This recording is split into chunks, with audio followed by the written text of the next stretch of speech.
Chazal instruct us carefully to measure the reward for a mitzvah against its cost. When Avraham Avinu received the command to ritually circumcise himself, he went to Shem V'Aver to research the procedure before he performed the mitzvah. How much will it hurt? How many days will he be recovering? Will it be painful, etc.? We have tremendous opportunity to trust in God. It's a big mitzvah, and it's not without painful cost in this circumstance, obviously. Synagogues and schools are closed down. People have fallen ill, and we are coming to a close of what I'm relating to personally as phase one, just understanding COVID-19 and preparing for what is to come. We're so fortunate to have Dr. Klompas tonight. He is a vibrant participant in Jewish life and Jewish community here in Boston. He's an associate professor at Harvard Medical and a world-renowned expert in infectious disease and epidemiology, and currently working at Brigham and Women's Hospital in Boston. He is literally in the trenches of this battle, and he'll be sharing insights and setting the record straight in our attempt to gain clarity on, these four questions. Passover's coming, so I figured I'd lighten it up a little bit. But the four questions here we have are: what is the coronavirus? What is COVID-19? Why is it a different strain? And what does this mean to you, Michael? Little Passover reference. Also, what should we know how to protect ourselves, our families, and our communities, both locally and around the world? So when preparing for this, we had a lot of questions come in, and it wasn't easy to figure out how to relate this to 100. We already have 140 people on this call right now. So many different backgrounds between the religious community, J-Pauls, beyond. It's incredible, and so we're joined by a lot of people here, and everyone I think has cabin fever at this point. We're all feeling it, but so let's try to make this a serious, but still have a little bit of fun if possible. After all, I just reviewed literally hundreds of questions, and some of them were actually pretty funny. And now for our program, our scheduled program, Dr. Klompas, what is COVID-19? Okay, so thanks very much, JP, and thanks to all who've joined. We are learning rapidly about this virus every day. So what I'll say to you reflects where we are right now, but I'm sure it'll change by tomorrow. So coronaviruses are part of a family of viruses that have been around for a long, long period of time. There are many, many different kinds of coronaviruses, and they live in all kinds of different animals and some that live inside of human beings. There are 7 different flavors that affect human beings, and they include they range from very mild to very severe. So the common cold is often caused by a coronavirus. We're all used to it. Let's get the sniffles, get better in a day or two, no big deal. The most severe of coronaviruses is one called Middle East Respiratory Syndrome, associated with camels. There are clusters of it on a regular basis in Saudi Arabia. It's associated with a mortality rate of 35%. The current coronavirus, fortunately, is not that severe. It's more on the lower end of the spectrum, but nonetheless, it is obviously more severe than a common cold. The closest analogy that we have to this is Sars, which you'll remember was a coronavirus that led to an outbreak of many clusters of disease, particularly in China, in Hong Kong, in Canada, a few cases in the United States back in 2003. SARS has an intermediate level of mortality, around 10%. This new one seems to be most closely related to the SARS from 2003. It is different, but that's its closest family member.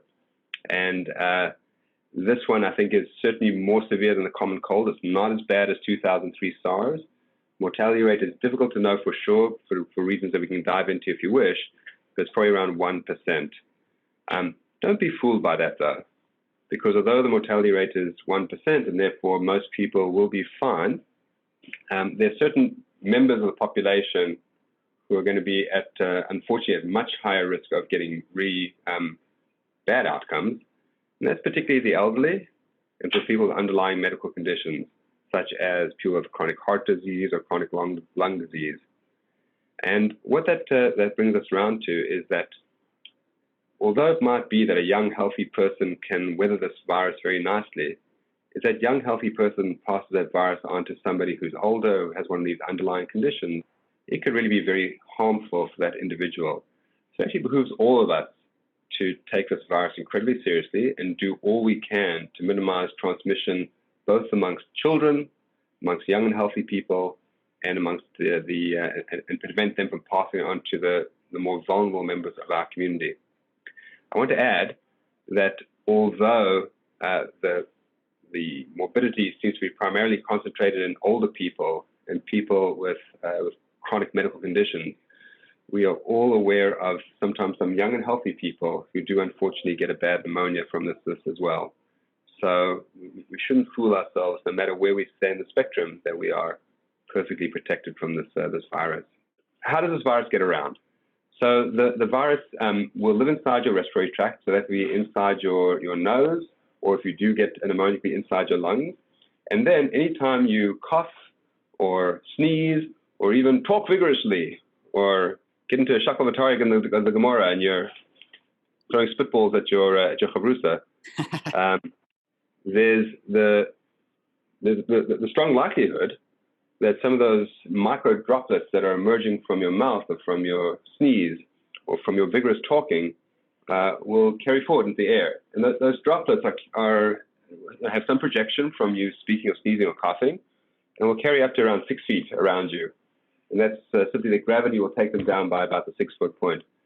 So that means that if I'm talking face to face with you within that 6 foot range, and I spray it instead of saying it, there's a chance that you'll be sending that virus into the other person's face. And if it makes contact with their mucous membranes, with their eyes, with the nose, with the mouth, then that person can be infected through that. The other way that the virus can spread, though, is if I do spray some of those droplets. And I'm being a little facetious here and saying spray it, just saying it, because just regular talking will emit some of these small droplets. I'm not talking here about people who are too vigorous with their saliva, but just normal talking can spread it. So you have these little droplets, microscopic, below the level of detection of the eye. Can create a sheen of virus-laden droplets on all the surfaces that are around you. So that could be on the table, could be on the telephone, could be on a door handle. Just by speaking, Mike. Just by speaking. What? You think just by speaking? Well, I think it's a gradation of risk, right? So sneezing would certainly be highest. Coughing would be right next to that. Vigorous talking would be after that. So I mean, those, I think, would be the big three. Those surfaces then are covered with microscopic droplets that might have the virus inside of it. And the problem is that this virus can live on surfaces for anywhere between a few hours and a few days, depending on what surface it is, the temperature, the humidity, a number of physical conditions. What that means is that if I'm in a room, or if I'm in a public area, if I'm in a shul, and I cough, sneeze, talk, and some of those virus-laden particles then get distributed on the environment around me, and I leave, but somebody else comes there 2 hours later and puts their hand on that handle or picks up that telephone, or picks up that book that might be on the surface. It's possible then that they'll get that virus onto their hands, and then at some subsequent point when that person touches their mouth, their nose, their eyes, that virus will then go from the surface that they touched onto the hand and into the person's mucous membranes again. Okay, so it can live on a person's hand as well, just like a table? For some period of time, yeah. And the issue is that we're all in the custom of touching our faces many times per day, adjusting your glasses or scratching your itch, or simply just thinking as you stroke your chin. People estimate, depending on your boredom level, you might be touching your face anywhere between 10 and 30 times per hour. Wow. So hour. I thought you were going to say day. Wow. I don't get personal here. But there's a constant risk of bringing the droplets from the surface and onto into your body. And that's an insidious aspect of it, again, that you might not even be in the same room as the person who had the infection, yet you might be still at risk of acquiring the infection. Wow. The answer here is clear, I think, from this kind of transmission pathway, which is, first of all, physical distancing. I learned from Dr. Aldrich, who's talking about physical distancing, not social distancing, right? Because we can still be connected and supportive and amechad without having to be in physical proximity to one another. But maintaining a physical distance outside that 6 foot range across which these droplets might carry is a point of protection. The other is, of course, wherever you are, keeping the surfaces around you clean. So regularly cleaning, disinfecting those surfaces. Number three is washing your hands on a continual basis. in order to try to minimize any virus that might have got onto your hands from some other person from getting up to your face or your mouth or your nose. So that's your primary strategy.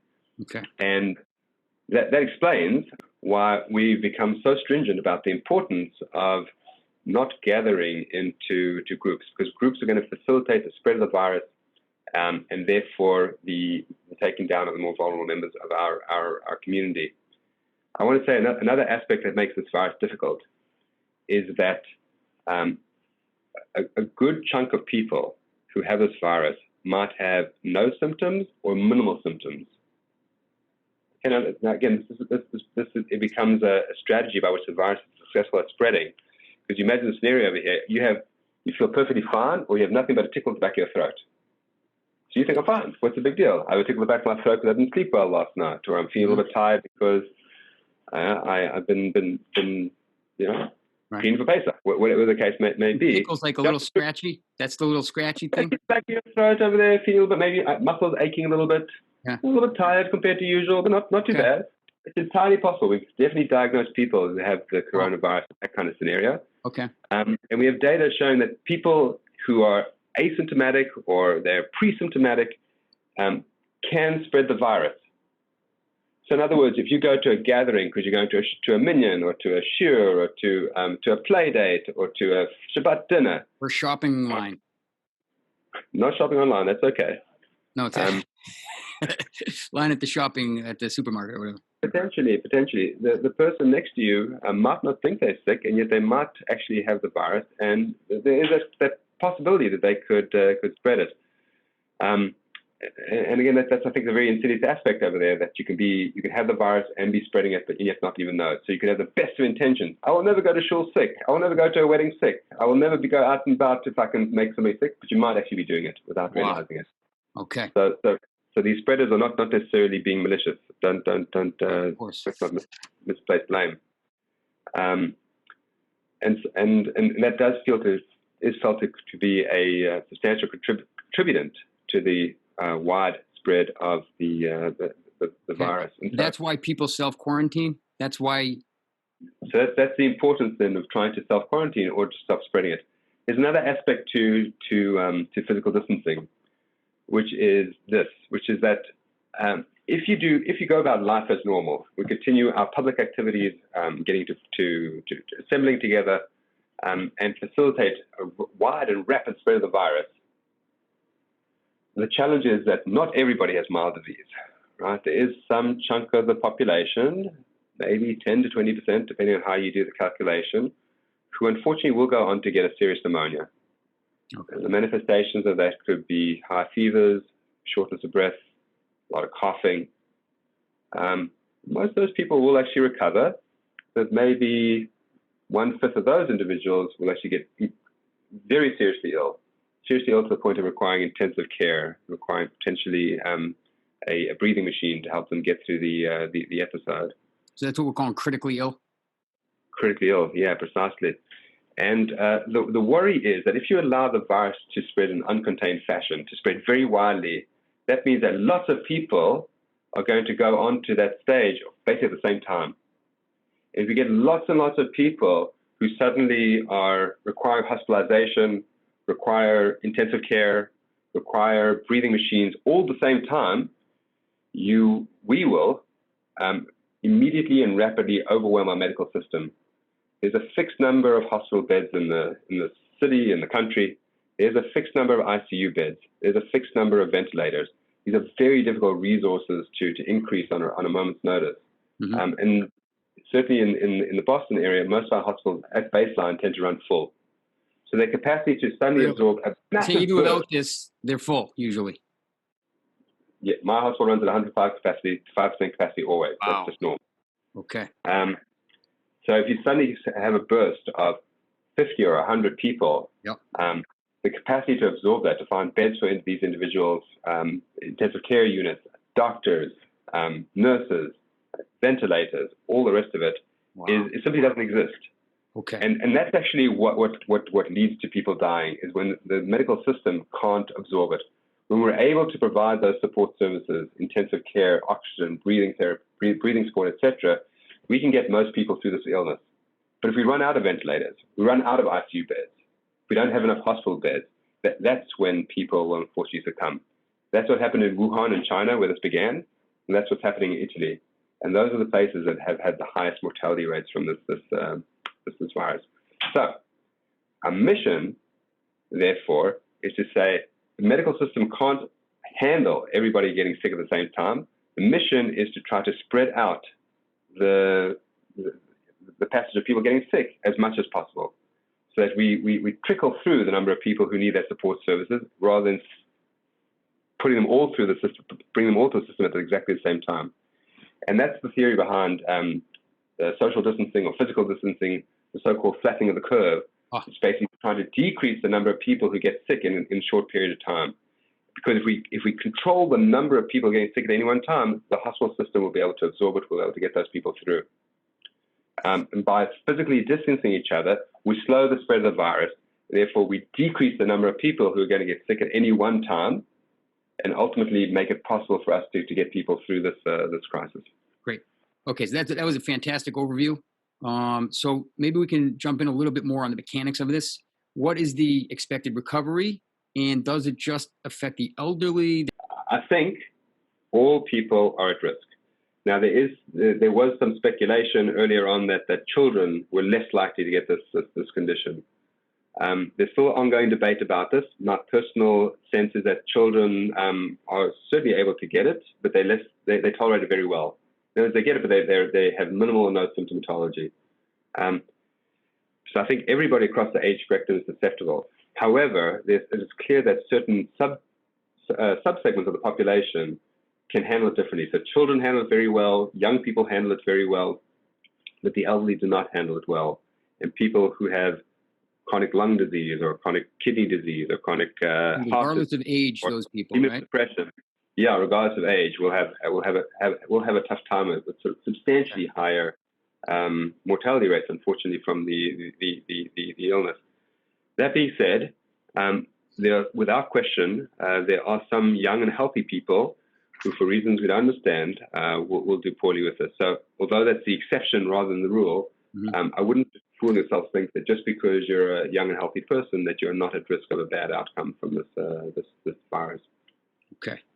Okay, great. So right now we're just establishing the facts. We have a lot of questions, like personal questions, how to handle all of this. So if people are, waiting for their question to be asked, no worries. We're still going through some mechanics, just laying the groundwork here, and then we're gonna deep dive on how this applies to the individual, household, etc.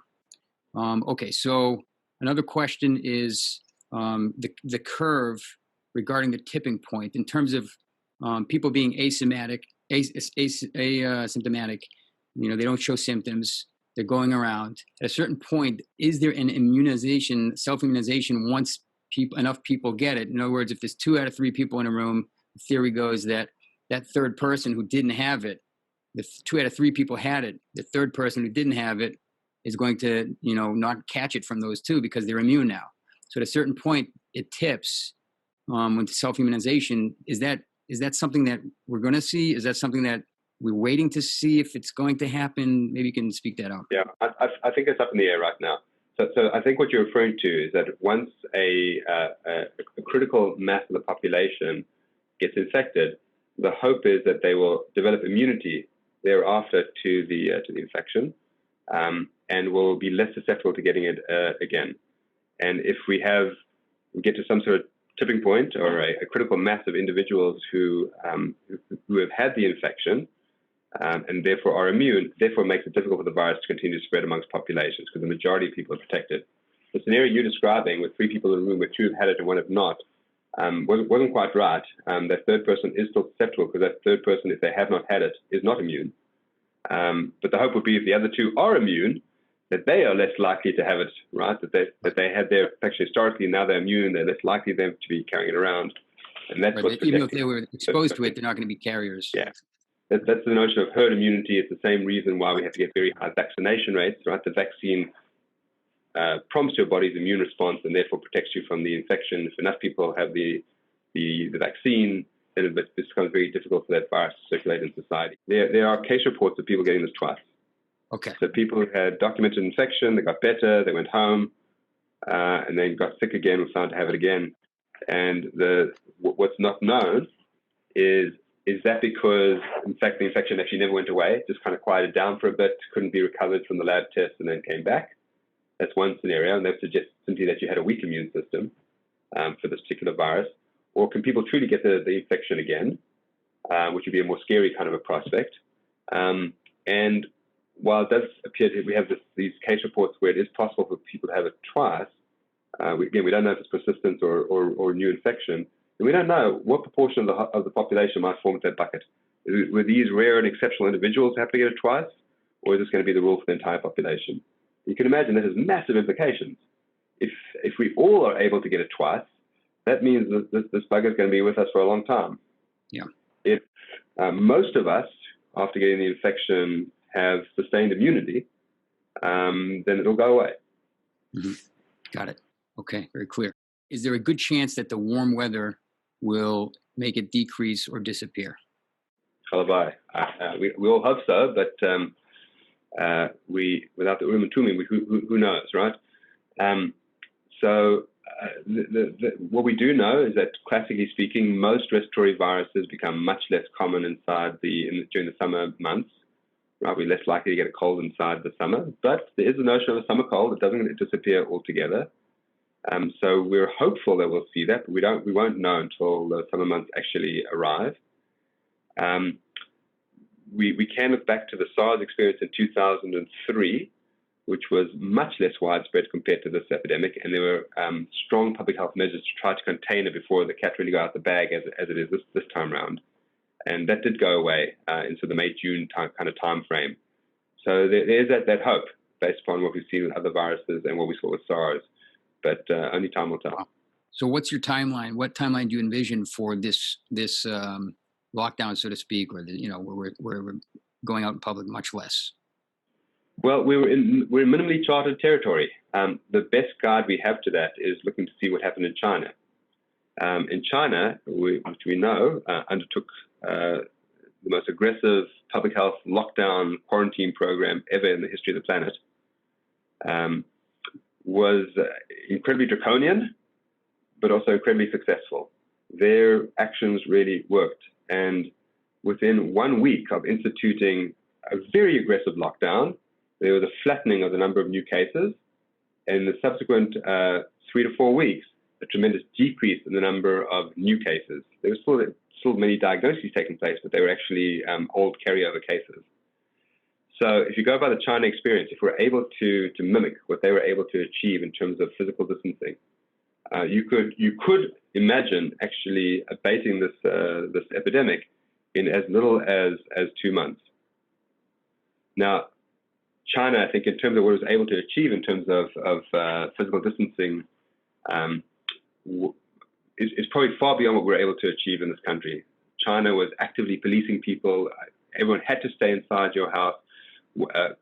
Each household was allowed to let one person out every 2 days. Airports were closed, train stations were closed, no cars were allowed on the road. They were doing aggressive contact tracing of every infected individual to try to find all people they might have had contacted with and testing those individuals. People found to be sick, putting them all into large quarantine stations, even if they had minimal symptomatology. And we're not doing that in this country, right? Nobody is coming. There are no police people who are keeping us inside of our homes. Our airports are still open. We can still travel in the car. Nobody's stopping us from going to the park. Nobody's stopping anybody from a social engagement with others. Most stores are still open in some fashion or other. I don't think we'll be able to see as rapid an impact as China achieved, but certainly I think we've gone far further in the direction of social distancing that I ever imagined would be possible inside this country. So there is hope. Related question, not so much the topic tonight, so I don't want to focus on it too much. But if they were so late, and there were doctors trying to get the word out, and people were saying that they were irresponsible in terms of getting the word out about this, why should we trust their data now? Listen, if you'd like to be a conspiracy theorist, that's not my bag. I would say that from my perspective, I appreciate how difficult it is to recognize a brand new illness in the population, and to have some sort of sense as to what its scope is, what the agent is. And I think that while the story of the whistleblower, Dr. Wenjin Li, is an important morality tale, what China managed to achieve, I think, is unprecedented and incredible. So it was less than a month from the recognition of a cluster of severe pneumonias, unclear etiology, to them being able to identify the virus, create a diagnostic test, shut down the source market, and institute a massive public health response. I am highly doubtful that we would have been able to achieve that kind of pace of discovery and a public health reaction in this country. Really? Just systemically and just psychologically, the way the psychology of the nation is, like with freedoms and whatnot, because we're not draconian. Well, I think just in terms of the technological innovation, the capacity to be able to identify a virus in a rapid period of time, to have the wherewithal to achieve that, and then to recognize its public health significance and to get a test, that would be extraordinary for us to achieve that. Fascinating. It's not our topic tonight. It sounds, whatever, maybe another time. Okay. Fine. In regards to the clear path back to normal, what do you envision the timeline looking like? JP, it's a great question. Who knows? How successful is our physical distancing program going to be? First of all, how compliant are we with it? Are there still people having secret minyanim in their house? Right, might still be leading to mixing. Still families that are getting together for play dates or for Shabbat dinners. That I think will undermine our physical distancing mission. I'm giving examples from the Jewish community. I'm not trying to imply that Jewish problem is, of course, an everybody problem. Everyone's going stir crazy inside their house, right? But that they will undermine the success of the social distancing. What's going to happen in this middle space where we're not able to be as aggressive as China, but we're certainly being very aggressive, right? We're doing unprecedented things in this country in terms of social distancing. Yep. So where will we fall out? I mean, so probably somewhere in the middle ground. We will be successful. We probably won't be as successful as quickly as China was, but so we're going to talk about something in the order of a couple of months. We will have the advantage of the arrival of summer, which will be a added benefit for us. The other, though, wild card over here is that China, again, had the luxury of dealing with this disease more or less exclusively inside of China, whereas now the virus, of course, is worldwide. Every country in the world has infections with this virus. So even if we are very successful over here in the United States at being able to bring our epidemic under control, we're going to be under constant threat of reintroduction again and again. Yep. So here's a tremendous irony. The safest place to be in the world right now is China, right? There's 0 new infections in China taking place. The only new infections that they're diagnosing over there are from foreign travelers. But the irony is that because now the cat's out the bag and the virus is spread around the world and other countries will not be able to achieve the kind of physical distancing, social distancing that China achieved, they're going to be at constant threat of reintroduction. And of course, the same is going to be the true for us. What I think we don't know is that what's going to happen in terms of the integration of this virus into the ecology of respiratory viruses that are part of our normal background as human beings. What I mean by that is that there are lots of respiratory viruses. There's coronavirus, there's flu, there's RSV, there's paraflu, adenovirus, pneumovirus, blah, blah, blah. There's a whole sort of stack of these different things, which are probably sitting in the background and an underappreciated continual source of morbidity and mortality outside of our society. So we say that 30 to 45 million Americans per year will get flu, and 30,000 plus of them might die per year. So that's a very substantial amount of mortality. We take it as normal. And the big question mark is that sometimes when you get a new respiratory virus introduced into a system, it will replace other viruses. And sometimes it will add to the other viruses. So for example, in 2009, we had H1N1 swine flu, right? Began in similar fashion to this, outbreak inside of Mexico City, reported 10% mortality rate, very scary. Public health tried to contain it, failed, came to the United States, spread to the entire world, 25% of the world population got infected. So in other words, we completely failed to contain it. Turned out to be not that severe. Most people actually did fine with it. And it's still with us today. So if you get influenza now in Boston in 2020 in March, there's a 50% chance that what you have is 2009 H1N1 swine flu. So is this the future coronavirus? Is it going to come and be part of our normal ecology of respiratory viruses and will displace some other ones? And therefore the net signal will be no better or no worse compared to the burden we already face from respiratory viruses, or will be additive. if it's additive, that's going to be very difficult for us because it can be very severe for some people. But if the viruses sort of rebalance things amongst themselves and becomes more of a replacement than an addition, then at some point we'll say this is just going to be part of life and we accept it. Got it. So, okay, we're not going to go there now. Let's just deal with this round. Okay. Yeah, okay. That's an interesting possibility that we're not going to have time for tonight, but that's something to think about, or maybe not to think about right now. If you have anything else to add, and just in the mechanics and general outlook here, we have a lot of questions in terms of Passover coming up and just daily life and whatnot. So, but if you have anything to add in the mechanics of it, I mean, we can talk about it as we go too. But just to close this part one of our time together. Okay, let's take questions. Okay, let's let it roll. Here we go. So now we're going to get into the practicality. What does it mean staying home unless it's necessary, etc.? We're keeping a dialogue, obviously, with our religious advisors and our halakhic authorities and whatnot. But obviously, your perspective is going to really, shine a lot of light on what we're dealing with here, so we can even formulate questions and whatnot and look into it more deeply. The first category is like family.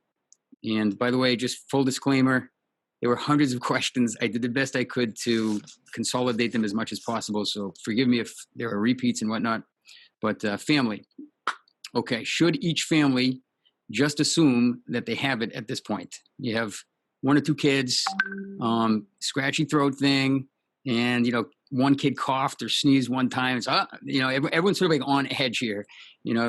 Should we just assume we have it at this point, or are we still at that earlier stage where it's like, okay, who was confirmed, and then did anyone have interactions with that person, etc.? What are your thoughts on that? Well, I think you need to assume that it's very widespread.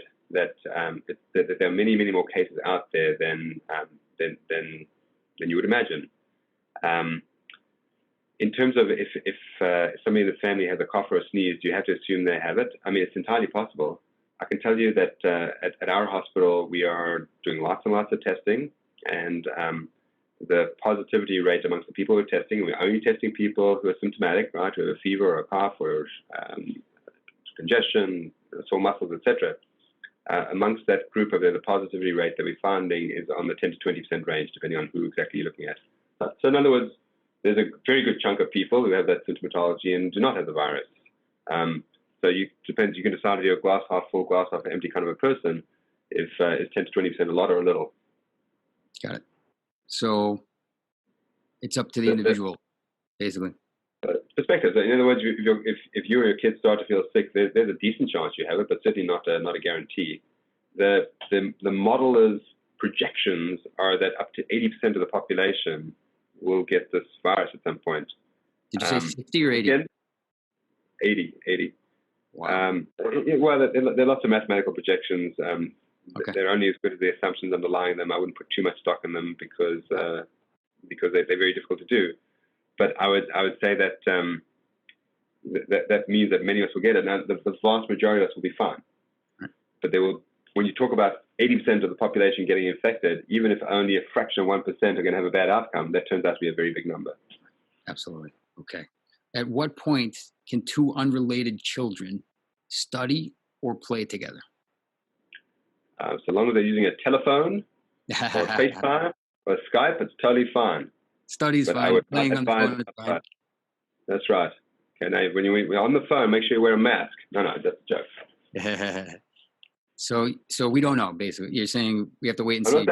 I'm saying I strongly recommend not doing that. Not doing it now, but the question was, at what point will that be permissible? And based on your previous comments and remarks, it sounds like we don't know. Well, I think that the logical answer would be when there's a clear perception that it's reached the point where we have herd immunity, right? Where a substantial fraction of the population has already had the infection. If hopefully we'll get evidence that having the infection is protective against getting it again, at which point you'll say that it's back to life as normal. It's okay, you can interact. Most people will be fine if they expose the virus again. Got it. But if not, we'll deal with that then. No idea. Yep, got it. Okay. Some of us were planning to go out of state for Passover, visit family and whatnot. with grandparents over the age of 60. If we are asymptomatic without any known exposure, do you still recommend not going? I still recommend not going. And again, that's because of the worry that you might be one of these people who has minimal infection, minimal symptomatology, so you don't recognize that you have the infection, or no symptomatology. And again, while it might be tolerated well by you, it might not be well tolerated by your 80-year-old grandparent. And listen, I think we're all aware of stories of people who've gone off to New York or to New Jersey and have attended weddings or bar mitzvahs or whatever the case may be, and have come back sick. So you said 80. Is 60 and 80 worlds of difference, or the same thing would apply for a 60-year-old? Once you start getting from age 60 and above is where the risk substantially increases. But again, just because you're young doesn't mean you're spared from possibly having a bad outcome. And the worry is that while you as a young person might tolerate it well, when you pass it on to your older, more vulnerable person, or somebody for whatever reason is more susceptible to getting a bad infection, you will have been the agent to have caused harm in somebody you love. Okay. What if we suspect that we may have been exposed? Like, what's your advice? I think there's so much out there right now that all of us are probably at continual risk of this, and many of us probably have been exposed. I think your advice is really the same as what I've mentioned before, just continuing to try to distance yourself from other people, being very fastidious about washing your hands on a regular basis, keeping your surface clean. And if you are to develop the illness, to all the more so to stay home, look after yourself, let yourself get better. Don't go be interacting. Okay, related to that, the under 60 age bracket, group meals, what are your thoughts? The under age 60 group meals? Right, we said 60 and older is like, don't do it. Yeah. What about having a guest or two over or something like this? Don't do it. Because you're simply promoting more spread of the virus to different individuals. And again, while the thought is that most of us are going to get this anyway, so you say, just get it over with. Just do it now. We're all going to get it. I'll take my chances. I'll see if I'm in the group that does well, the group that doesn't do well. What you're going to do, though, is you're going to be the anti-flattening of the curve, right? You're going to be the raising of the curve, and you're going to lead to the overwhelming of the medical system, and people will suffer through that, right? That the hospitals won't be able to provide enough care for those individuals who do get sick to help them ride out the illness. Great. What about flying on an airplane? Don't do it. Right, the same idea that you need more mixing of people from across the country. Airplane, of course, you have to sit in close quarters with the person next to you. If you're unfortunate enough that the person next to you happens to have it, then you're at risk of getting it from that additional interaction. So it's really, really discouraged. I think I'm getting the hang of all these answers. I could probably answer the next 40 questions here, Mike. All right, good. I'm going to go home then. Okay. There seems to be a growing evidence that asymptomatic transmission is a major factor in transmission of COVID-19. And if such a person can stay asymptomatic for several weeks and has not been tested, does this person continue to be a danger to others even after a 14-day quarantine? Good question. I think if you're asymptomatic after 14 days, there's a good chance that the virus is gone. I don't know that for sure. What we do know is that people who do go on to get the illness, it's a relatively slow onset kind of illness, meaning that for a couple of days, all you feel kind of lousy, a little bit run down, maybe a bit of sore throat, cough or two, not too bad. It's really during the second week of illness that you go on to have more fever, more shortness of breath, amongst a subset who are going on to have a pneumonia. So it's kind of a drawn-out process. In those individuals, you can recover a virus from them for 3-4 weeks. But for the person who's asymptomatic, we have less data as to how long they continue to be able to shed virus. So I'm imagining that you've truly had no symptoms, that you're going to be getting rid of the virus in the order of a week or two, but I actually don't know. Okay. Children returning home from out of town or out of country. What should families who have children who just returned from out of town dorms doing? What should they do? So, welcome them home. If you're able to maintain some degree of distance inside the house, that thing would be consistent with this principle of trying to minimize the mixing of the virus between individuals. So if your son, daughter returning from out of town does come home and happens to have minimal disease or asymptomatic, again, as we say before, the hope is that after a week or so that they'll be able to clear the virus themselves. So for a week or so, you want to stay away from the individual and then practice the increased cleaning, disinfection, hand washing around the house. Don't share utensils, don't share towels. Try to minimize the mixing of both the person and their stuff across the family. Okay. Make them do their own laundry, in other words. Okay. I don't know. That's debatable, I think. I know. So just to clarify, if a student was in Shiva campus or dorm where it was discovered that some of the faculty had actually tested positive for COVID-19, same answer would probably apply, or you would go more. Same answer. Listen, if you have the luxury of sending your kid to stay in the Hilton for a week, that's better. But okay, make it choice. So just to clarify, this person specifically asked 5 days, no symptoms, but we've already answered that in the previous remarks. Yeah, so the incubation periods of this virus mean that the amount of time from when you first get the virus until you develop symptomatology ranges between 2 and 14 days, averages about 5 to 7 days. So after a week, yeah, it's becoming less likely that the person is going to manifest symptoms as you have an overt infection, but it could be as long as 2 weeks before they're truly out of the woods. Can I guess on this next answer here? Is it unadvisable for any Pesach guests, any Passover guests, as your college students who don't have a place to go, et cetera, et cetera? I'm guessing you're going to say no, right? Yeah, no. Go ahead. Next question. Okay. How about, I was trying to throw some Jimmy Kimmel in there. Anyways, how about our family from out of town? If they quarantine for 14 days before they come, can they travel by car and come? Same answer. Same answer, and make sure they don't stop for gas and they don't go and buy Coca-Cola and what have you, because that's further opportunities for mixing between people. Don't do it. Don't do it. Not a good idea. Okay. Obviously, one must consult a halachic authority, but is it safe? Is it safe for man or woman to use the mikvah?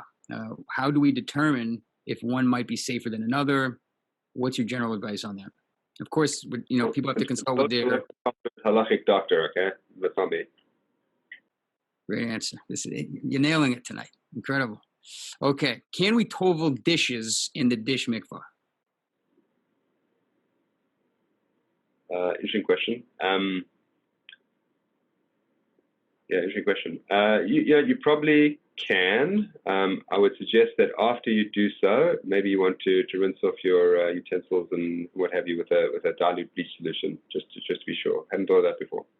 Soap.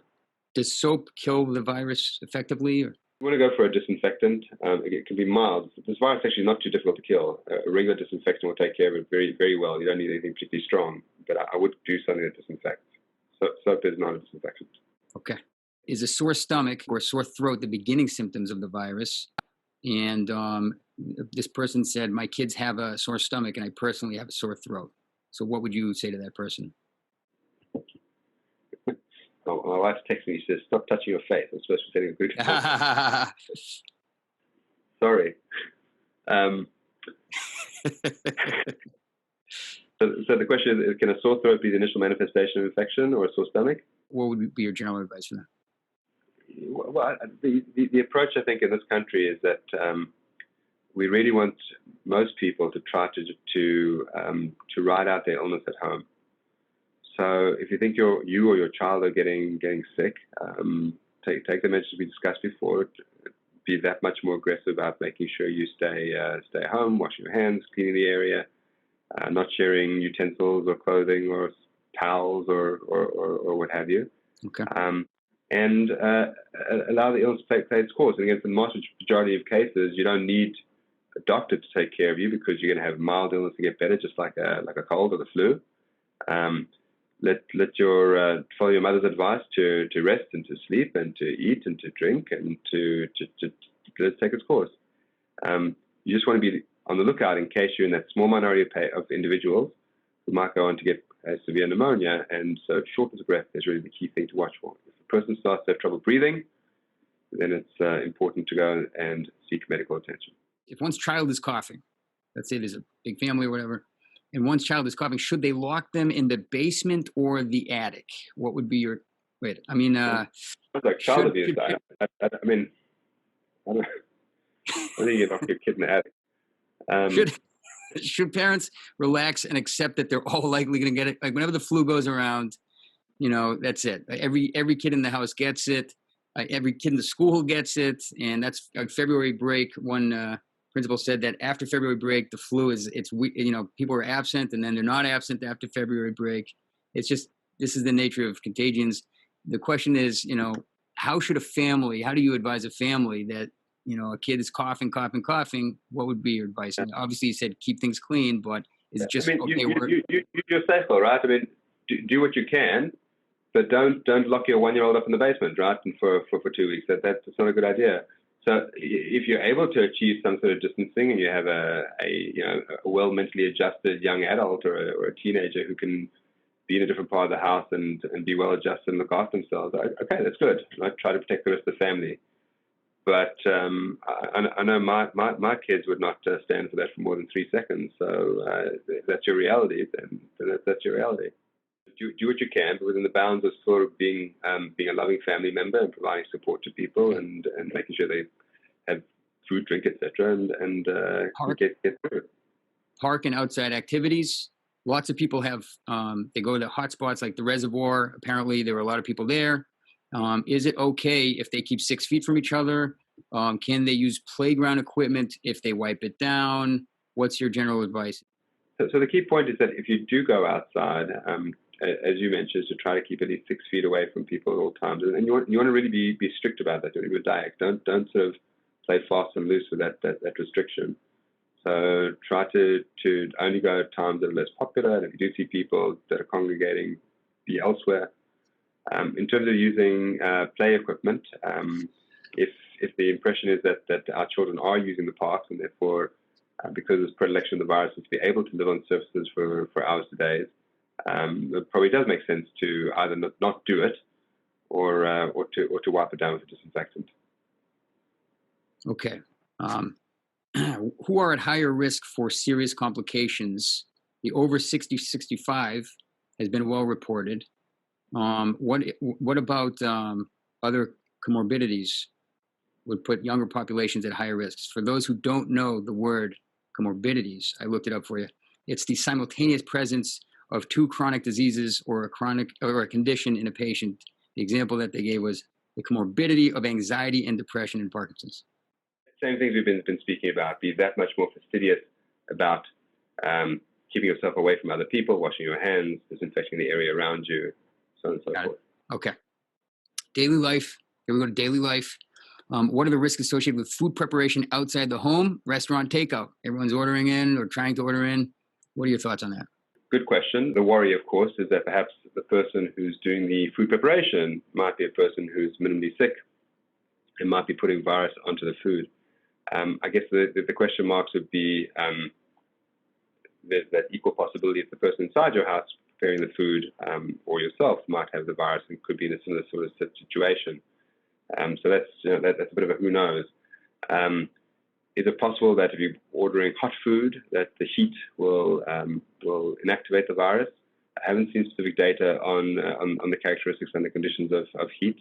My guess is that it would help, but I don't know beyond that. So I think you're taking a little bit of a chance, but balance that against the need to eat, the need to not drive the people into your house nuts by making them cook all the time, the need to be able to support our restaurants in town so they can keep alive during these challenging economic times. That's a calculus that each person has to make. Okay, what would you say in terms of when a person should get tested? Okay, so a rapidly changing space where the approach to this is evolving in amazingly fast time. In our hospital, we review the indications of who we will allow to be tested every single day and change it every single day depending on exactly what's going on. But the general notion is that we're restricting testing to people who are sick enough to actually require hospitalization or who fit into some very, very special subpopulations, people who are at very high risk for getting complications. Over here, we're putting an emphasis on testing our doctors and nurses and other healthcare workers so we can get them back to work sooner rather than later. But it's a rapidly changing space. What I think is clear is that if you have a mild illness, one that does not have shortness of breath, that does not require hospitalization, it's not very important for you to be tested, and wouldn't sort of drive yourself nuts trying to get that achieved. Okay. Over 60 years old bracket, is it risky to go for a walk? Do these special shopping hours provide a safer environment or not? Is it safe to use communal laundry machines in an apartment building for them or for anyone?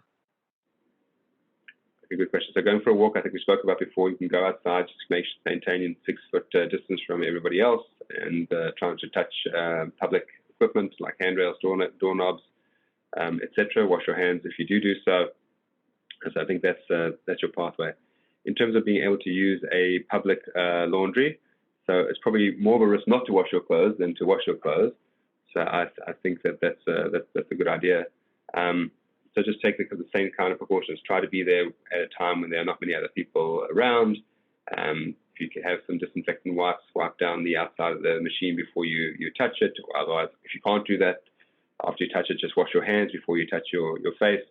And if you're washing your clothes at a warm temperature, my guess is that would inactivate the virus. Okay.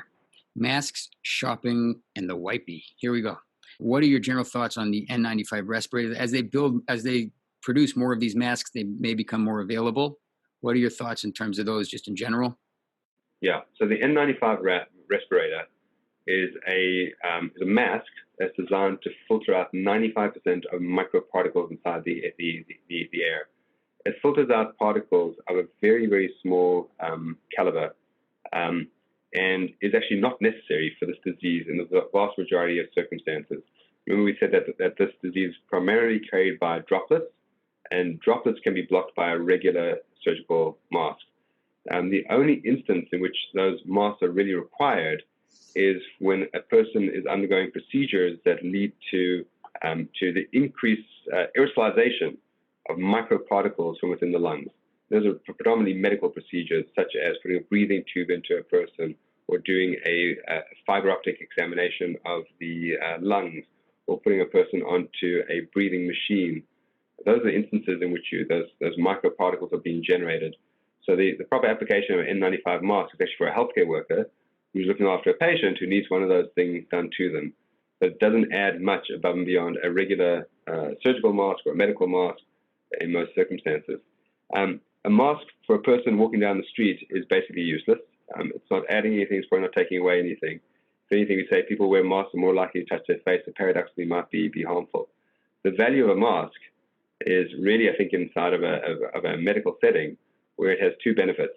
And the first and foremost benefit over here is that if you are sick yourself, you're the patient, putting a mask on you, the patient who is sick, will minimize you spreading disease to others. And there might also be an application for that for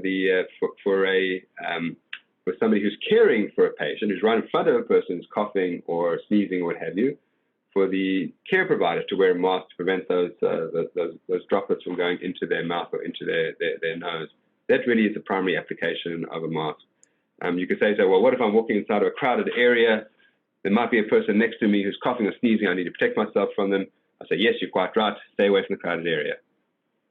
Okay, don't rely upon the mask as being a salvation that'll protect you and allow you to go on an airplane or go into a crowded area or to have a family mixing meal because you're fooling yourself. Remember, all you have to do, say you have a runny nose and you rub your nose, right? Then the virus is on your hands, you can get around the mask in that fashion, and then you touch the surfaces or you shake somebody's hand, and you've effectively spread it despite the fact that you have the mask. Great. Okay. After being outside, I got to admit, I don't understand this question 100%. You'll see why in a second.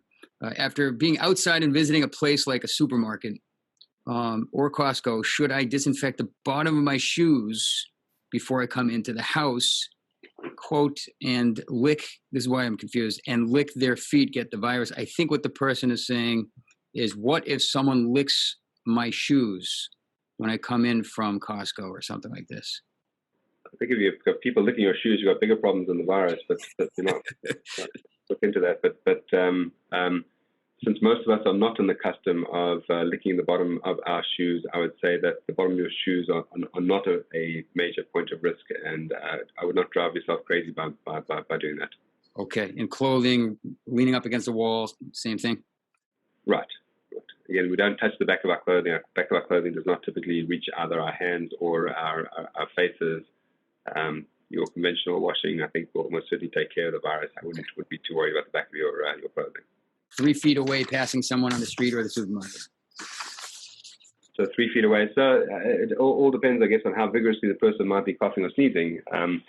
I'll tell you, in some metric countries, they do advise 1 meter as the distance between people. Some say 2 meters. 6 feet is closer to 2 meters.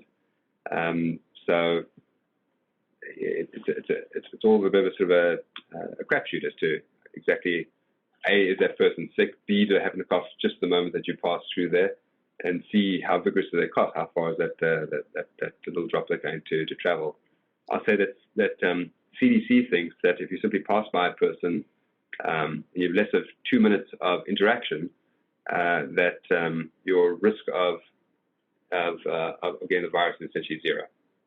It's really from face-to-face contact that goes on for minutes or beyond that you're likely to get it from another person, or again touching a surface that the person has previously sneezed or coughed upon. So passing interactions inside the street are probably no big deal at all. Should people wipe down groceries? People wipe down groceries. Well, I think everything in life is always a risk-benefit balance. Could I theoretically imagine that somebody who happened to be sick and despite that was socially irresponsible and went out to a public place, to the grocery store, instead of ordering it online, and they coughed and sneezed just as they were reaching for the can, and you happened to come up and grab that can 20 minutes later while the virus is still alive, and did you happen to touch your face immediately after that? Yeah, you could string together that line of reasoning, but I think you'll drive yourself mad. And you have to find a balance between what's reasonable for a person to do, what's a reasonable taking of protections, but not going to extremes to the point that you can't live your life anymore. Can ibuprofen cause more complications? There is some speculation around that. There's a paper that makes that claim. I think that people are at this point waiting to see more data one way or the other. Do you recommend keeping the windows open in the house or whatever? Sounds like good advice in general to do every now and then, but I don't think it has any particular effect on your virus risk in this particular context. If someone comes down with symptoms, should they just alert the press and be like, I have symptoms? Like, what do you see the responsibility of a person in a community to alert other people if they were in contact in the past? At this point, I think the virus is so widespread that it doesn't actually add functional information to say that you have the virus and therefore you might have been in touch with others. I think we can all assume that we are all at constant risk of exposure, and that knowing about any one person by name, by interaction, probably does not add much. How do we view the relationship between the denominator and the numerator if there are so many untested cases? In other words, it would seem that there are a lot more unconfirmed positives that would drive down the mortality rate significantly. Yeah, no, good question. Good question. So, when you calculate a mortality rate, you need a numerator and a denominator, right? You need the count of people who passed away from the infection, and you need to divide that into the total number of people who have the infection. And the truth is that we have imperfect capture of both those numbers. We have imperfect capture of the count of people who die from the infection because testing is not as widespread as we would like it to be. And so there might be some people who die of what people think is an ordinary pneumonia, but yet might actually be due to coronavirus. Also, early on during an epidemic, and I'd say in the United States we are still actually in the early on phase, you will not have a full appreciation of the number of deaths, even amongst people who are infected right now, because of the fact that the illness itself, amongst those who are going on to develop pneumonia, tends to play out over a couple of weeks. So the people who have infection right now, we don't know what's going to happen to them a week and 2 weeks from now. Some small fraction, again, very small, but some small fraction, then unfortunately will go on to pneumonia and might succumb. So until you allow more time to pass, you have an accurate read on what to allow everyone who actually has the infection to play out and declare their course, recovery or a bad outcome. You don't know what the true count of deaths is going to be. Likewise, on the denominator, the total number of people infected, we also have difficulty knowing that number with the accuracy. That's partly because of limited availability of testing, and partly because of the fact that there is some fraction of people who are asymptomatic and therefore wouldn't even know to go and get tested. So our estimates of mortality are at best a guess, and again, they tend to be biased towards high overestimation of mortality because of the fact that people with mild illness tend not to be tested. You can see that basically by looking at the mortality rates different countries have reported, where it tends to be higher in systems that have less testing and are more overwhelmed, and lower in systems that do very aggressive widespread testing. A healthcare worker is asking, they're rationing masks at this point. I basically assume that I'm going to get it. How much danger am I putting my family in? Should I stay somewhere else? It's a really good question. And I'll say that certainly the health systems that I'm aware of are not cutting corners on providing masks to individuals taking care of people who are clearly sick. And there's a tremendous emphasis, I think, certainly in my hospital, in aggressively screening everybody who hits the doors to try to identify anybody who is sick and immediately masking those people, putting them away from other individuals and making sure that the doctors, nurses, etc., who look after those individuals have all the appropriate personal protective equipment, masks, eye protection, gowns, gloves, etc. The hope is that inside your work environment for a healthcare worker that you are being protected, and therefore should not be bringing the virus home from the hospital to your family. But because the virus is widespread in the community, it is possible you could be getting the virus not from a patient, but from a colleague at work, or from the bus on the way home, or from going to the supermarket, or from other areas where people might be mixing. And that might actually be the more realistic point of threat for the healthcare worker, as it is for all of us. And so I'd say by that nature, the risk of you bringing it home from the hospital is probably not tremendously different from the risk of your family getting it through other kinds of points of interaction with other people. So I won't say that it's zero risk. That's actually not true. But I also think that as you try to think about your response with your family, in the context of widespread community-based existence of the virus and transmission, it's not clear that it makes a great deal of difference. There were certainly lots of stories of some of the healthcare workers in China and other cities in Asia who, while working on corona wards, chose not to go home, to self-isolate themselves for 2 weeks after they finished their tour of duty. I guess that would be sort of a maximal kind of a response to this. But again, would not take into account the fact that you still could get the virus from interactions outside the hospital. And you have to weigh that against the psychological and social and practical burden upon your family from being away, which I think is non-zero. So no perfect answer to that, but those are some of the variables that you might want to weigh for yourself. Great. Dr. Klompas, you are the man. Thank you so much. You're amazing. We all appreciate, I'm sure I speak for everybody, we all appreciate everything you're doing for our community, for the world. You know, God bless you. HaKadosh Baruch Hu should bench you with just a chag kasher v'sameach, good health. Should sein gesund und stark. Only good things. You and your family, Be'ezrat Hashem. And thank you so much for making this special time for the community and everybody, and Tribe Journal, everyone beyond. And we really appreciate it. And we wish you continued success in everything you do. God bless you, and Hashem Yishmerechem. It should be only good things, only good news, and it should, mamish, be a chag kasher v'sameach, a happy, meaningful Passover for all. Thank you, everyone, for joining us. This is the end of our time together tonight. Maybe we'll have a follow-up. You can check this recording out. It will be uploaded to tribejournal.org.